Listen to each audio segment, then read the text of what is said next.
So it's all about loyalty today, how to drive long-lasting relationships with your customers and become a beloved brand while impacting your bottom line.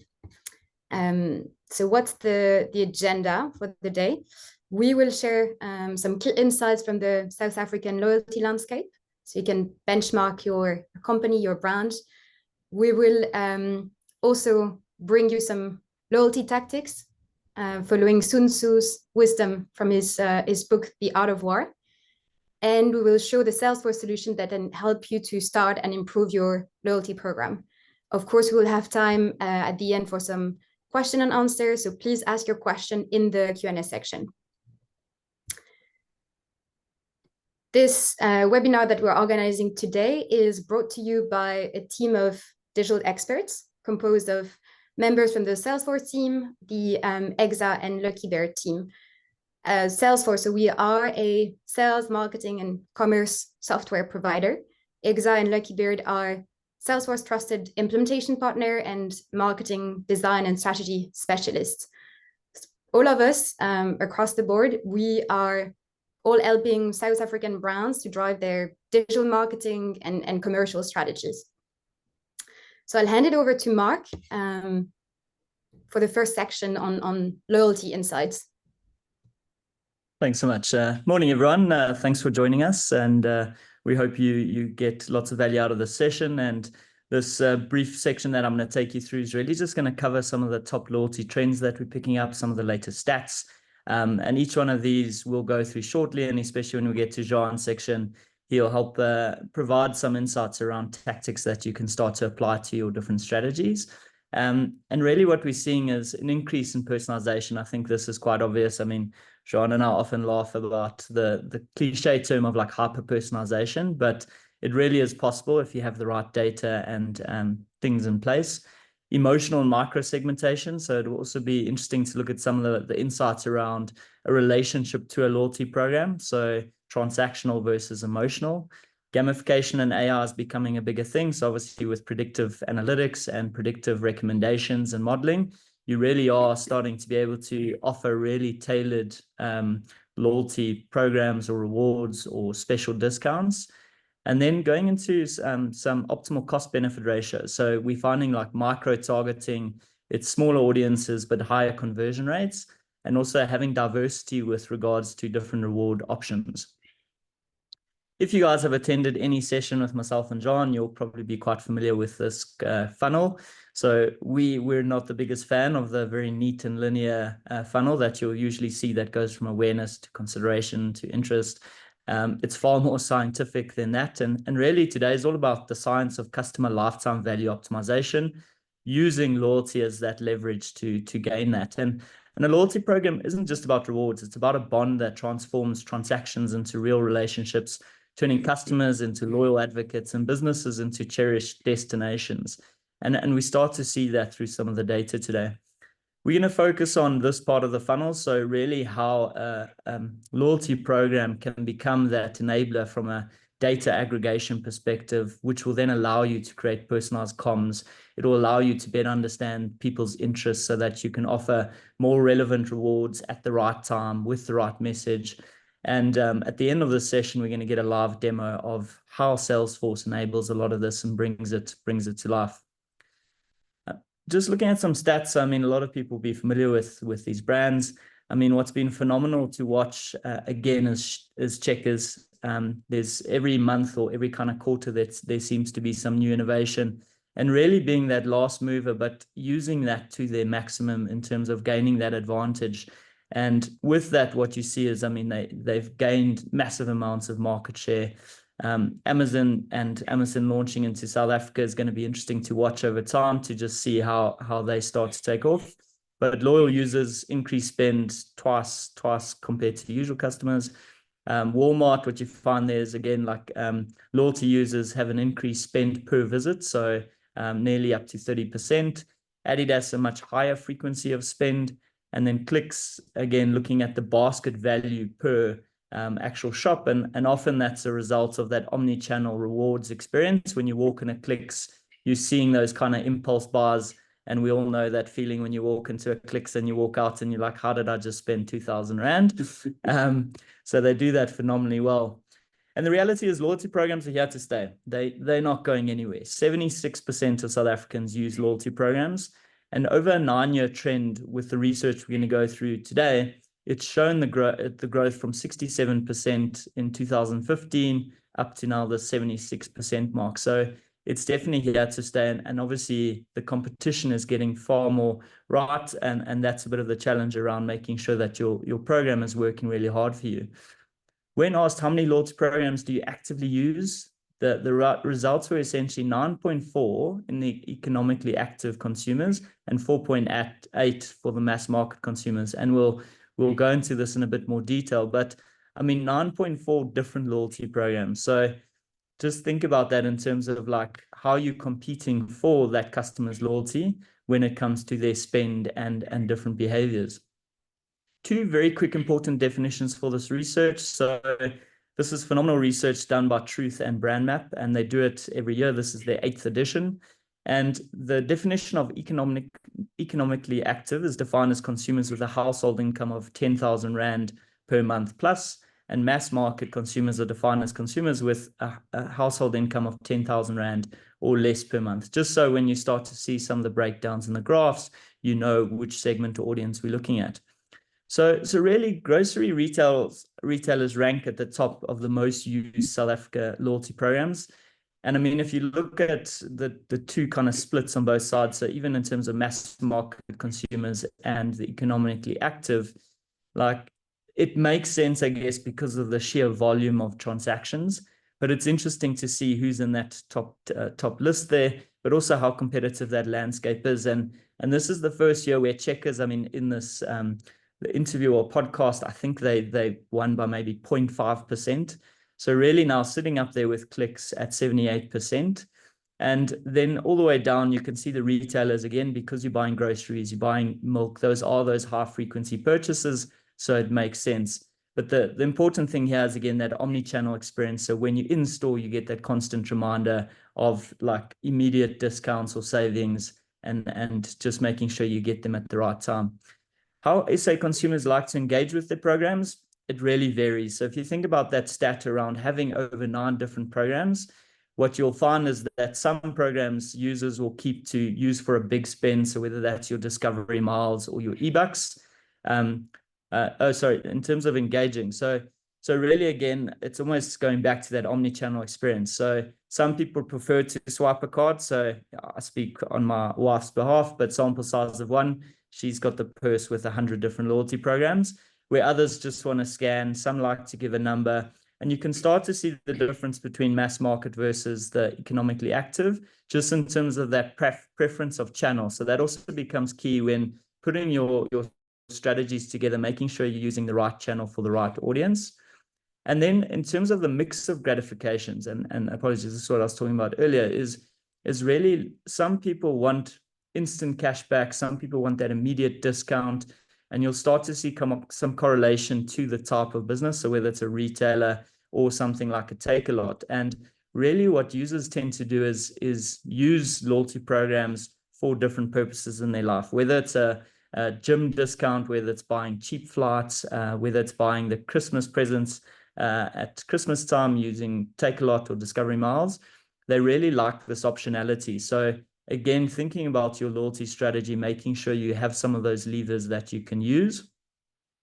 And then South African brands, to bring simplicity to non-transactional rewards when defining the loyalty programs. So what was asked here is like, why don't you use a loyalty program? And really the top response was, I just don't spend enough to earn decent rewards. And I think a lot of this comes down to the mechanisms of the rewards itself, and also looking again between the two segments. But a lot of the banking or the financial institution reward programs are very tiered. So eventually what tends to happen is when you look at that tier structure, you see, well, if I don't have a savings account and a home loan and a vehicle finance, you're really just not going to ever jump into the next tier. So you don't really worry about that too much.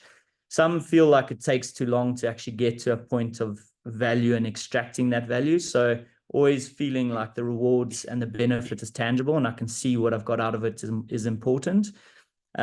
Personal data. So I think this is becoming more of a conscious awareness thing for consumers is if I give you my data, is it safe? Is it secure? What are you going to use it for? Are you going to try to sell me a product that I don't really want or need? So that's something just to be aware of. And then this is probably the most important one, even though the data maybe doesn't correlate to that 100%, but keep it as simple as possible. I think we all have those kind of friendship circles where you start chatting and it's like, you need a degree these days to try to figure out how a rewards program works. And then what tends to happen quite often is that maybe they change the rules or the structure, and that just creates frustration with your customers at the end of the day. So keep it as simple as possible and as easy as possible to quantify the value. So if you've got a point system, make it easy to kind of convert that point system into a currency or into value. Otherwise, it feels like you have 1 million points, but it's worth 10 Rand. So that really becomes important. And then this was a really interesting question from the study, and it was a case of if you could only choose one loyalty program, which one would you keep?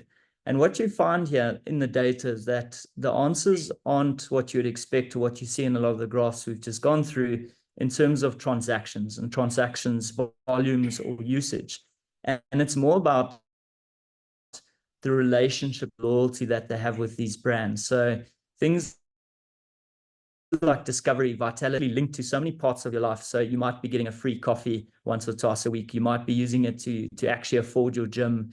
And so those things become really sticky factors where it's like, I can't actually get rid of this one because it has such a bigger influence in my life in so many different aspects, where what you find in the retail space, it's high volume transactions, it's every week, and I just want to get the most value or the most affordable products on an ongoing basis. So you can start to see a shift in trends here just with the emotional connection to brands. So hopefully that just creates a bit of a sense of some of the data and some of the stats that we're seeing in this category. And now Jean's going to take us through some really interesting arts of war. Yeah, thanks, Mark.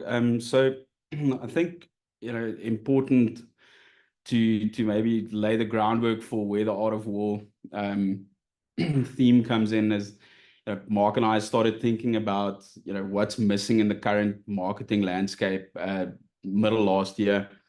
And, the more we tore away at this this conundrum, the more we realized it's not a siloed issue. It's not something where marketing can look at, just acquisition or, we can't just look at, sales operation communication. We can't just look at retention. We can't just look at service KPIs. We really need to look at everything. And as many South Africans do, over December, I decided I need to read something because I don't get time to read during the rest of the year. And the Art of War captured my eye in my little library at home, and I thought, let me just work through this. I think it might be interesting. And as I started working through it, I realized that it's actually a metaphor for business, and I think a lot of people has used the Art of War as an approach to how they put together their strategies, how they approach business, etc. So that's kind of why we have the Art of War. And like Mark said, this is the first webinar in a series of 6.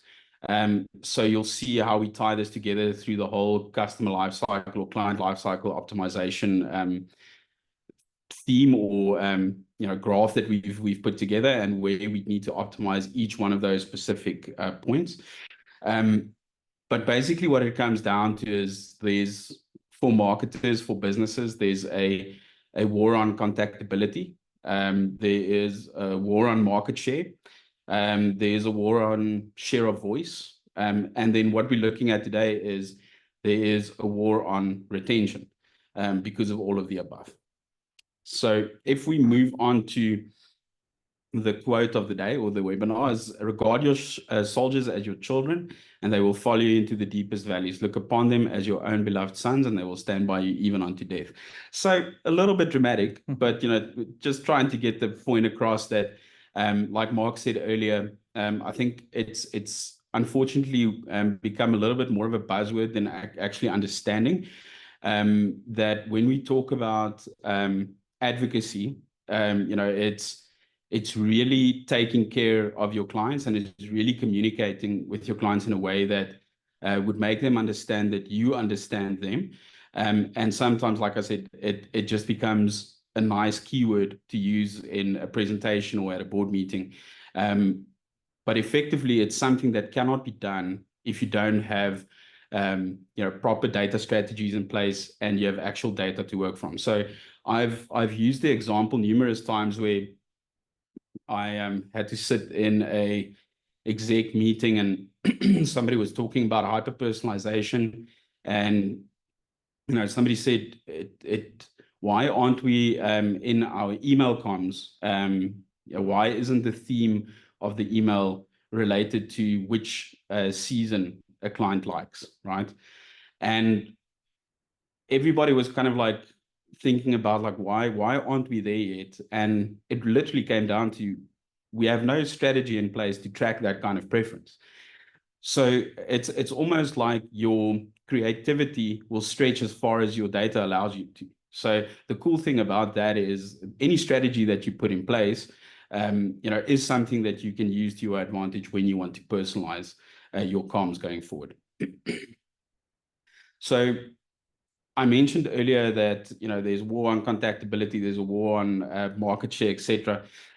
And I know as marketers, and something that Mark and I chat about quite often is there is a very heavy focus on acquisition, right? So as marketers, I'm pretty sure you sit in sessions with agencies all the time.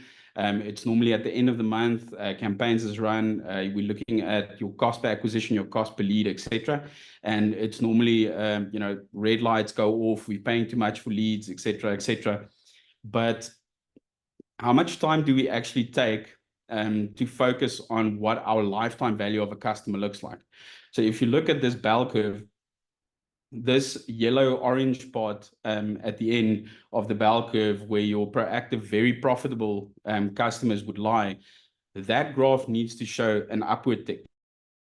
The reality is that is possible. The only thing that is blocking us from not making it possible is indeed our strategies and our data strategies and what we have available, so that we can have have conversations, have campaigns that are tailored to our existing clients. So I think we'll chat about cost efficiency in one of the benefits of loyalty programs a little bit later. But as your cost efficiency improves, it literally comes down to how long do I retain my clients and how much do they actually purchase from me.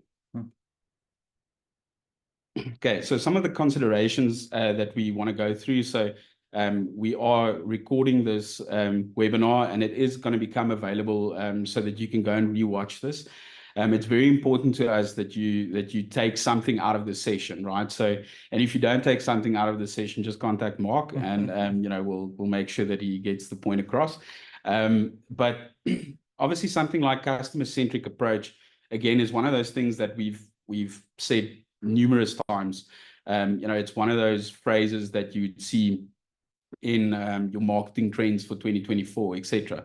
But what does customer-centric approach actually mean? So your customer-centric approach is exactly what we were talking about when we talk about harvesting preferences or understanding preferences of clients. And if when you watch this webinar and you're able to go back in the slide deck, that funnel that we are talking about, it's exactly why it's not a linear funnel. People can enter from various angles in the funnel itself. So if we do not have a customer approach and a customer-centric approach, and we don't understand where clients would enter this funnel, we have no way of communicating with them in a way that they would see, okay, this brand actually understands me as a client. And Lynn will show you a little bit later in the demo exactly how Loyalty Cloud allows you to actually harvest these preferences for clients and understanding that client better as well. So Mark, I think we can go on to just another one. So you can just go on to continuous adaptation. So I think this is nothing new, right? It's nothing new that clients' preferences change. Who we are as people change on a daily basis. You know, I joked with my wife over the weekend when I said, you know, I don't think our parents had to go through so many changes and existential crises in their life. And it's maybe because they didn't have internet or cell phones. But the fact of the matter is, being connected all the time makes for a client that is adapting in how they buy, adapting in how they want to be communicated to. So again, when we look at the data that we are able to harvest that data, and more importantly, we have to be able to interpret that data when we put our retention strategy together to say, okay, we know that Mark is a guy that likes to be communicated on WhatsApp. He's actually okay being communicated to by some AI robot or whatever it is. So we're going to continue with the conversational chats regarding Mark's loyalty towards our brand on WhatsApp. Joanne, on the other hand, has a little bit more of a traditional approach. He would like to receive an email because he would like more information. And it's not a conversational approach. He would like somebody like a consultant reaching out to him. Okay. Data-driven insights, probably my biggest buzzword pet peeve of all time. And the reason for that is I don't think there's an understanding if we talk about data-driven insights. I think normally, you know, we would say, I just want something in a dashboard. I want it available in real time. And my question normally is like, that's not a bad thing, but my question is, what then, right? So we need to leverage these insights to be able to do something with it. And that's the point that we want to get to, is say, if we have all of this data, we can build trend analysis, we can build attribution models, we can build customer lifetime value, like whatever data we have, whatever purchasing data we have, we can build out visualizations that would help the marketer to make decisions. But then we actually need to make decisions so that we can go and apply you know, whatever we are leveraging within this data itself. So if there's one thing that you take out of today's session, I would I would say it's this. If you are able to visualize any of your retention campaign, you know, efforts, make sure that that translates into how you do communication or how you approach communication going forward. Okay. Personalization, I think we've covered this one already. I think Lynn will also just show you like how that personalization is possible. But yeah, I think anybody that is part of a loyalty or rewards program, you know, you like if your points balance gets to a certain point, they say, you know, you can buy this Bluetooth speaker as an example if you're a music fan, or you can redeem it for a body wash or whatever it might be. But it's based on something that you've bought previously. Obviously, there's intrinsic benefits to having more loyal clients. So enhanced customer retention and increased customer lifetime value. I think there's an important distinction between the two that we need to make. So enhanced customer retention is good that a client is sticking with us for a longer time, but it doesn't necessarily mean that they keep on buying from us, right? It just means they're not buying from somebody else. Increased customer lifetime value is increasing. It can be increasing the average order value, but also increasing the amount of times that somebody actually purchases from you or uses the services that you do provide. So Mark, I think we can go on to just one more, another one. Okay, cool. Cost efficiency is something that I spoke about earlier. So there you can see it's 5 to 25 times more expensive to acquire a new customer than it is to keep an existing one, right? So that is why it is, I don't want to say more important. I don't think it's a good idea to place more focus on acquisition versus retention. But if there is no retention strategy at the moment, you know, it is something that will probably push up your bottom line just by the fact that you have clients staying with you for a longer time. Now, some of the issues that we've seen that retailers specifically struggle with is how do we actually match Mark as a person to this loyalty card, because Mark can probably, he's saying his wife has all the loyalty cards, but she might have 3 Checkers cards as an example, right? So again, something that Loyalty Cloud as an example can help you to say, okay, let's bring this down. We can see Mark has 3 cards, it's the same mobile number, and we are actually reducing it into 1 record for Mark. And then we can communicate with Mark and his family in a very cost-efficient way as well. And we can increase any purchases that Mark and his wife would need to make on a monthly basis, whatever it might be, or services that they do require, which means our acquisition cost goes down, and obviously it pushes up our revenue. Brand advocacy, I think that's part and parcel of any loyalty program. Like, I think it's for the brands that are on the list of, if you could only choose one loyalty program, that is a form of advocacy. That is people saying, if I only had to pick one, if I go to Desert Island and I can only have one loyalty program, what would that be? And that's exactly why brand advocacy is a direct correlation to loyalty programs and satisfaction that customers have with brands. I think the other side of it's important. The moment that trust is broken, especially if you have a loyalty program, I think it has increased consequences. But again, if you can manage that in one, which we call an org, or one space, where you can see there is open service cases, whatever it might be, so you can actually work on the relationship with the client, even better. Then competitive differentiation.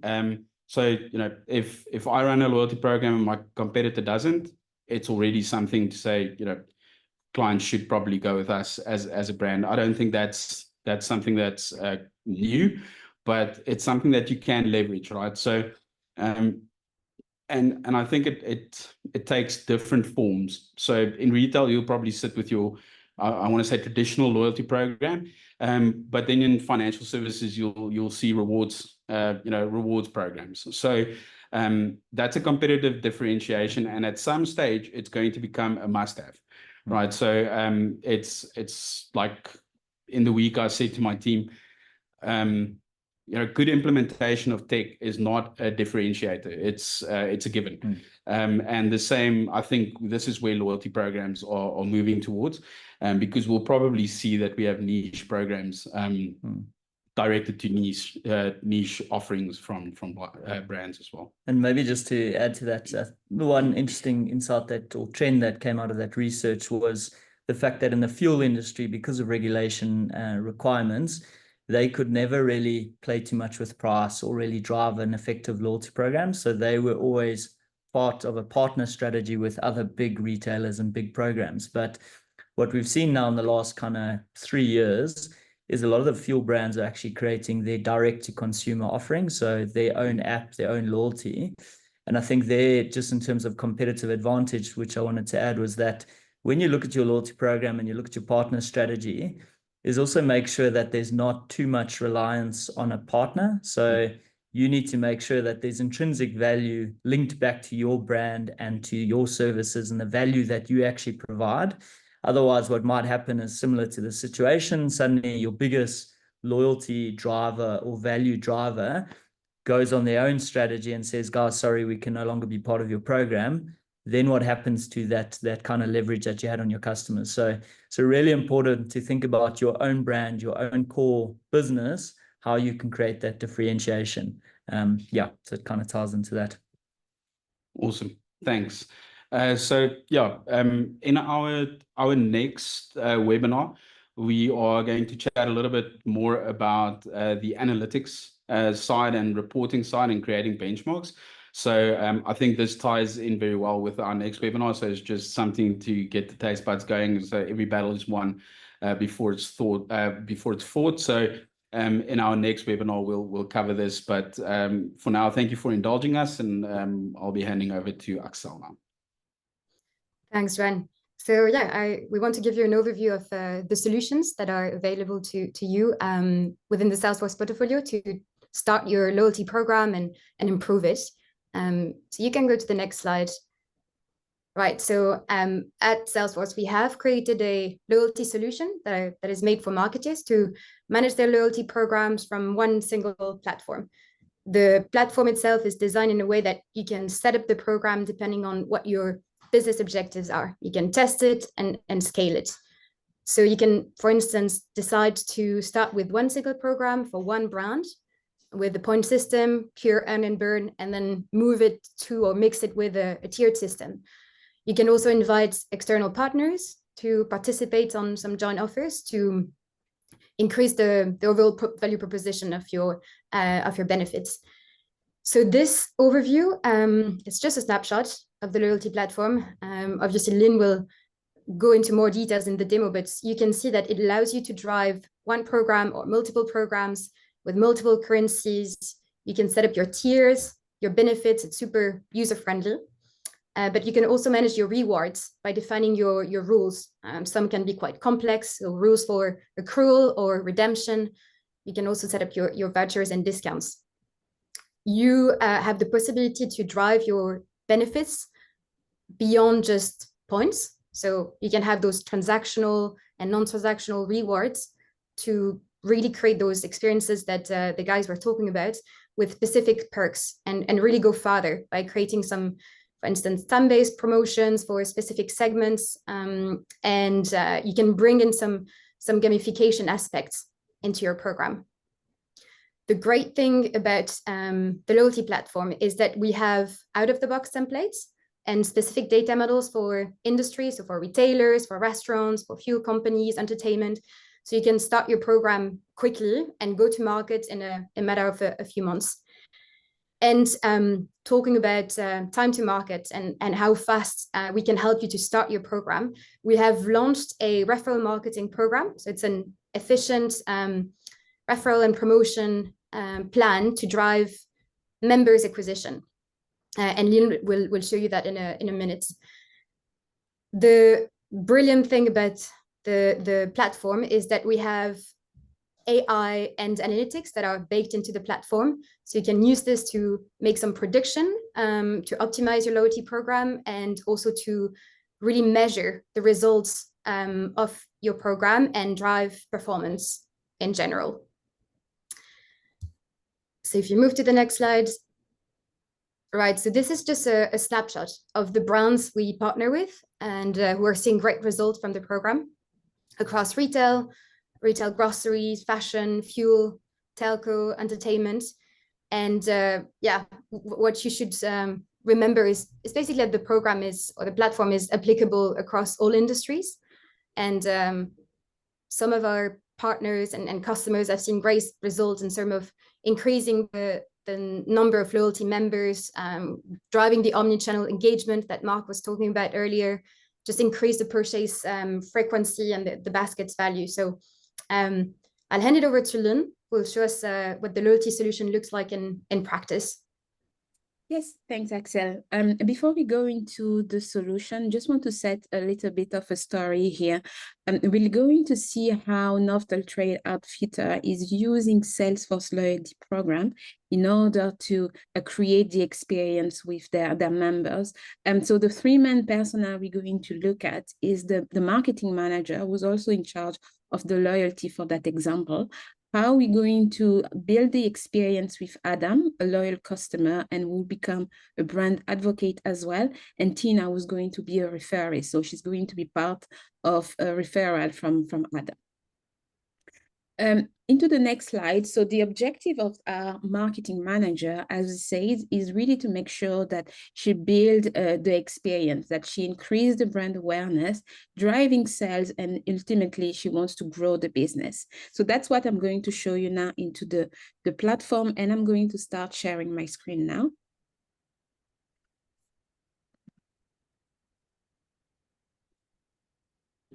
So you can see my screen?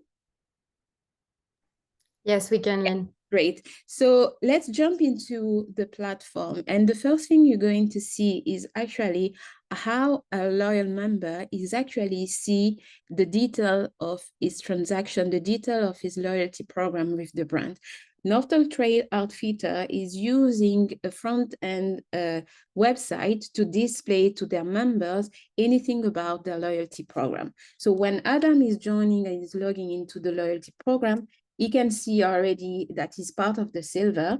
You see that he has some reward points, no tier points at the moment. He's still at the lowest level, but he already have a voucher, which he didn't take advantage with since the voucher is expired. But that aspect of the portal, we can bring it also into mobile app so that the member can actually see what they are entitled to from the loyalty program that they are part of. From the back end, as a marketing manager, so let's go into the shoes of Linda, who's going to actually build that experience. Linda has also access to all of the data from Adam. She can see anything that is happening with him and the loyalty program. She see already how he enrolled to that program. To that example, he enrolled into the program through the point of sales. So we can start a loyalty program, the loyalty strategy by bringing any sort of data that we need. In that case, we can also bring anything from the point of sales, meaning how they enroll, but also how they are purchasing through that point of sales. Everything there is already included and integrated with the program. She'll see the tier member, the tier of that member, Adam. So right now it's only a silver member, but obviously we want to make sure that is moving into tiers and that his lifetime value is increasing with that. He has very few points, so that could be a great way to incentivize him to actually start earning some more points. Into our loyalty program, we can define also different set of voucher or benefit to our members so that they can access or redeem those vouchers. And the voucher might be a discount, it might be a product that we are giving to them. And when it comes to the benefit, that could be more related to a service, could be maybe a free, it could be maybe like a free shipping or free delivery that we're providing to our members. In terms of gamification, we can already also build gamification within our loyalty program. And that could be where we're looking into how often they are engaging with the brand before we are giving them some sort of rewards or some badge for that gamification, or just a gift for being part of the program. So we do have access to all of the detail of our members within the platform. But let's look now on how we're setting up our loyalty program. When I come into my loyalty program platform, first of all, it's built into the Salesforce platform. So we can benefit from everything that Salesforce has done through the cloud over the years. So it's a platform that's going to be accessible through your web browser, and you have already all of the data that you need. It can be data that come from the Salesforce platform, Salesforce Sales and Service Cloud, but we can definitely also bring different set of data for building into that loyalty program. As I'm setting up that program, we talked about the tiering system. For that particular program, I have a different set of tiers, mainly 3 tiers: my silver, my gold, and my platinum. Obviously, the more I'm earning points and the better service I'm going to get. So right now, my silver member don't have any sort of benefit, but when I'm going to be a gold, I'm already earning a few more extra benefit here from that program. And we'll do the same for the next tier, and we can create as many tiers as we feel like is needed for our loyalty program. So I have setting up my tiers. I can set up any sense of currency. When we talk about currency in the program, that's also a way that we want to quantify the interaction that we have with our members. So in that example, we have a point system program, but it doesn't have to be point. It can be also based on how often they are purchasing, how often they are coming into the store, how they are engaging through the social network. We can set up any sort of currency that we need. To that effect, I actually have here into my program the possibility to track different set of engagement. So if they come weekly into the store and they're purchasing, that's something that I want to be able to track and reward them if they reach some sort of a threshold that I have defined. The same way, if they are doing some monthly spend on apparel, for example, I know that they are buying a lot of shoes or socks. That's something that I can use also for my gamification, right? Similar here to the recycling here. If they are recycling product, that's something that we can keep into our system. And when they have reached, let's say, a particular number, we can give them a badge or giving them some sort of rewarded based on that engagement. So it's not just about the point that they are earning, but we can also track those sort of engagement and interaction and use that as part of the reward system. Into my loyalty program, I have also access to all of the members that are currently part of my program, which Adam is part of. I can see all of the transactions that are happening within that program. And this will be the ledger of my loyalty program. This is where I can be able to see what are the actions that were done recently. And if we need to go back, if we need to have a support agent to troubleshoot some issue or some problem with a transaction from the customer, from the member, we can always go back to this transaction journal. Within the platform, we call any sort of action or event that is happening a transaction, and that's why we're journaling into all of those transactions that is happening. Axel has said before, you can also bring into that program a partner. So we don't have to do the loyalty program by ourselves. If we are partnering up with different companies, banks, oil service, any other party or company that might be benefiting from this program, we can bring them on board of our program so that our member can earn points when they are transacting with that partner, or they can also redeem points through that partner. So the partnership can go both ways, not only in terms of how I'm earning my points, but also how I can redeem them. And we can set that up right here from that the very same screen that we are seeing. So once I start with my setup, I had set up my program with my point, my tiers, the engagement that I want to track. I can also look at building now my experience. And when it comes to experience, it can be, well, I want to create a promotion. I want to make sure that I re-engage with those silver members like Adam who are not really taking benefit or advantage or their loyalty program, or to be part of the loyalty program. And when I create my promotion, I can provide to my members some sort of a voucher. What we call here a voucher is just a term that is here to encapsulate any sort of reward or gift that you want to provide. And the voucher might be, I'm providing them a discount into purchase, discounting price. I'm providing them a fixed value of the fixed value of discount as well. And that could be also a cashback, for example, something that we can calculate. Or we're providing them a free service or a free product. This is what we mean by the term voucher into that concept.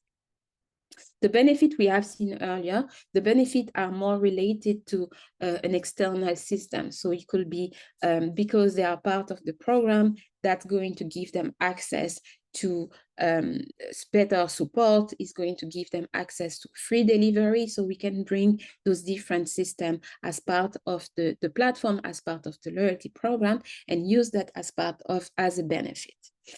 We can define a reward catalog if we need to, meaning that when Adam goes into his portal, he could see product that he could buy through his pointing system, and that's a sort of catalog reward that we can also set up from the platform.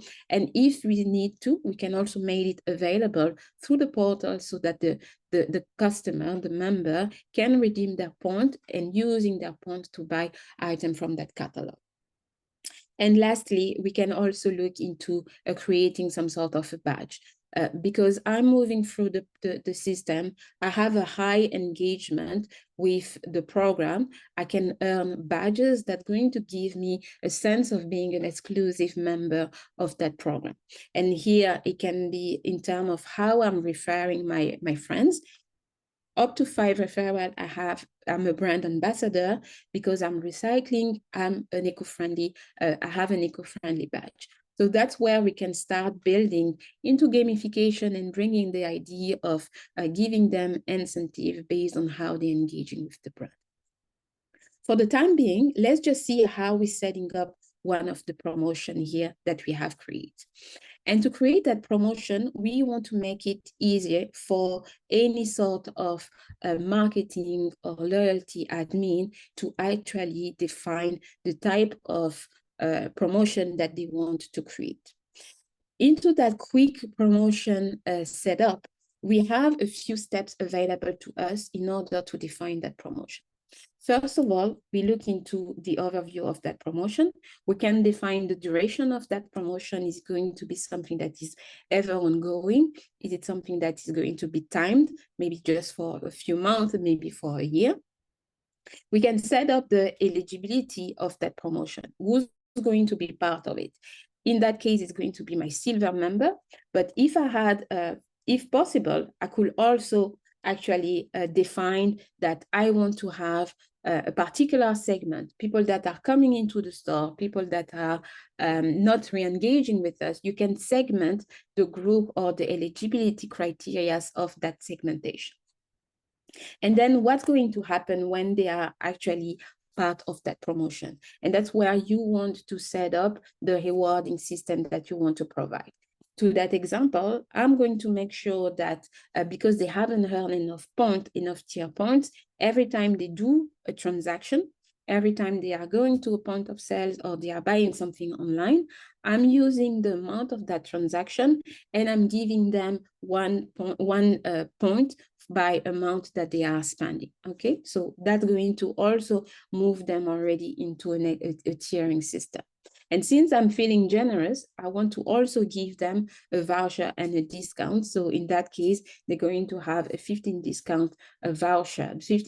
discount voucher that they can use also during their purchase. So all of those rewarding system and all of those criteria and segmentation is made available right away through that platform, and we just have to select the item that we need. So when we were talking about segmentation, that's where I have the possibility to segment. I can either create a promotion for all of my members, particular tiering system, or through a segmentation that I already made within the Salesforce platform. Okay, and if I move into my next, let's go back here.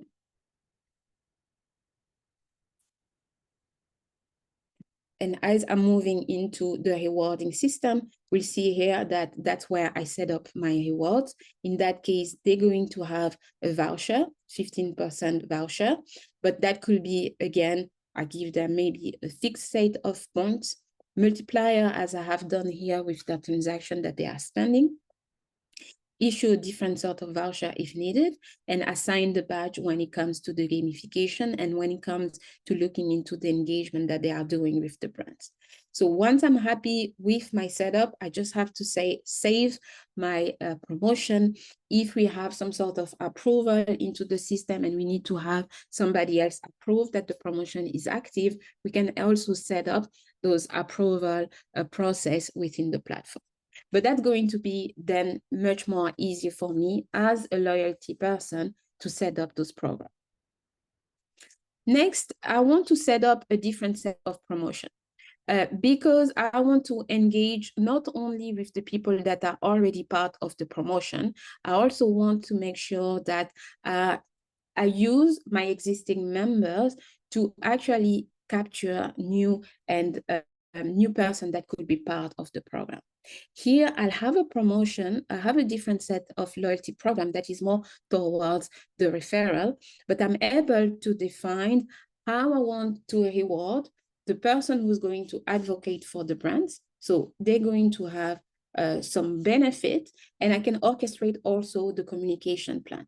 So once this promotion is going to be launched, it's going to have an email that is going to be sent to the advocate, a reminder, and we also have a friend journey into the other spectrum where they're going to receive the code and where they can have the set of email and all of the marketing automation related to them, just using that promotion, that referral code.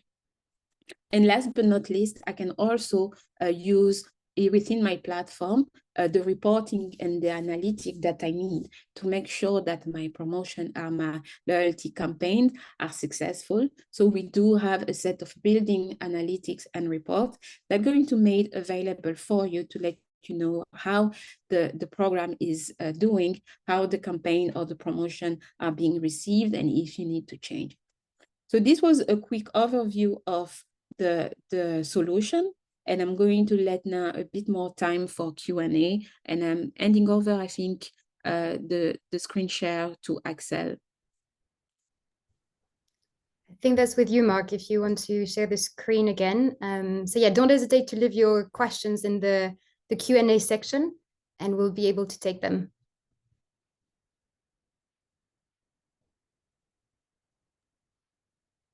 Can you guys see the screen again? Yes, we can see it.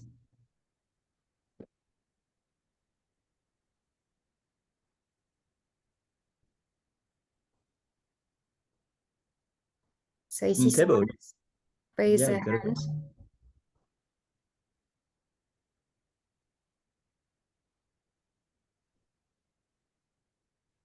I see there's a hand raised, but I believe that you guys are unable to actually write your question into the Q&A section, and then we will take them.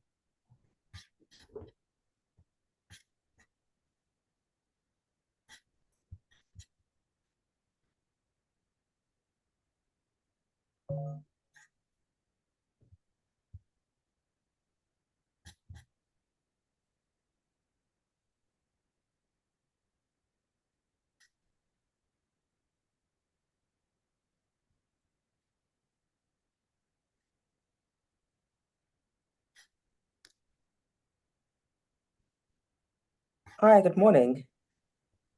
Morning. Yes, can you hear me now? I've been Yes, we can unmuted. hear you. Perfect. Hi. Yes, I have a question around the profitability, because the dashboard that Lynn was sharing was a reflection of what the marketing manager is able to create within the campaigns themselves. But when you want to then track exactly the metrics around whether the campaign was a success or not, or how much revenue it actually put in versus your targets, where would that then be reflected? So that is something that can be reflected within your loyalty dashboards as well. So Loyalty Cloud does come with, as far as I know, Analytics Studio licenses. And Analytics Studio, you can actually pull in the data so that you can harmonize the data to actually have that single view within Loyalty Cloud itself. I think just adding on to that answers, I think the other thing that's cool about that comes standard with Loyalty Cloud is the fact that you are able, as a marketer, to view what your liability would be if there's redemptions. So that's another part of it. Is it's not only how successful was the campaign, but if we look at redemption, something that we need to give away so that we can keep clients loyal and create brand advocates, etc. We sometimes neglect to look at but it's actually costing us as marketers, it's costing us something. So we need to be able to visualize that and actually add it to a campaign cost or the cost of running the loyalty program. So that is all part of the dashboarding functionality that's available in Loyalty Cloud. Yeah, super, thanks. Thanks for the question.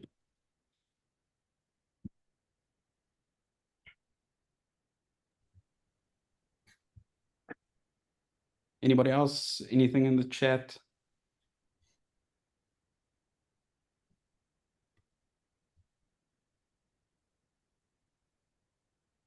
Okay, so you guys are more than welcome to reach out to us. If you have any questions, or this looks like something's in the Q&A. So example of AI in this setting. Thanks. Thanks for that, Henry. So onboarding. is a good example that we've seen with loyalty programs. So sometimes when you kick off a loyalty program, it's normally some kind of static communication to say, this is the benefits, this is why you should join, etc. There might be a data entry effort to get people onto the loyalty program, and then it kind of falls apart, right? So what we've seen works well is having an AI assistant that can keep the onboarding conversation very conversational. It can personalize the discussion. Some of the AI models that we've run for onboarding use cases can switch languages. So start in Afrikaans, go to Xhosa, go to English, whatever is required. It actually deciphers voice notes as well. And that just makes that, something we spoke about, the personalization and the conversation with a client. It actually helps us to overcome that. And that increases the onboarding for loyalty. But then AI is something you can use in the process to, if you're seeing people are falling off, then you can actually use the AI again to get them to increase usage. I hope that answers your question, Henry. Then any limitations on API connectivity? So, I mean, two-way integration with AI bot, website dashboards, WordPress. So no, Salesforce is probably the most integratable CRM that is on the market. Not probably, that's why EXAH has decided to just implement Salesforce. So highly integratable. There's with regard to your licenses, and that's something that Axel and Lynn, and when you have conversations with them, they would be able to give you a view of how many API calls do you get if you buy external API calls do you get when you buy Loyalty Cloud. It's obviously attached to the licenses as well. But yeah, we've rarely seen any limits being reached for APIs. And if they are reached, it is probably because the architecture around setting up those APIs weren't done properly. So yeah, integration into AI bot, like the example that I just used, it's something that we attach to Loyalty Cloud to onboard people for one of our clients.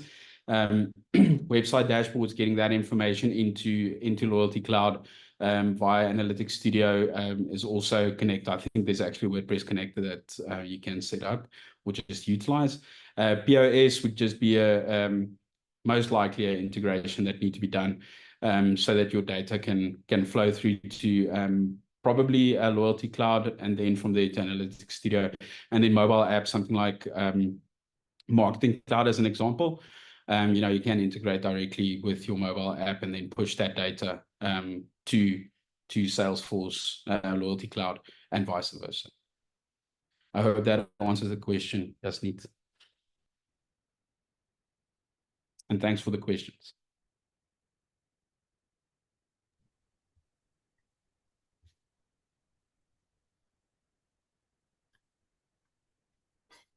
Okay, awesome.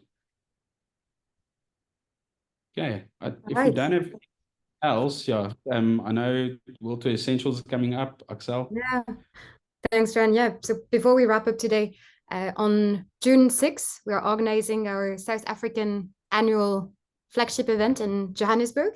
It's called World Tour Essential Salesforce, and it will be hosted once again in Kyalami Conference Center. You'll be able to learn from brands like Discovery, Pepcar, Hippo, Vumetel. There'll be special sessions for marketing leaders, marketers, and you'll be able to hear how data, AI, and CRM, as well as trust, is really transforming the South African industry. So scan the QR code on the screen to register, and yeah, secure your spot. We're looking forward to seeing you there. All right, thanks so much for joining this webinar. We'll be sharing the recording, and please do not hesitate to reach out to Salesforce, EXAH, or Lucky Beard if you want, and if you have any questions. Thank you very much. Thanks, guys. Bye-bye. Bye.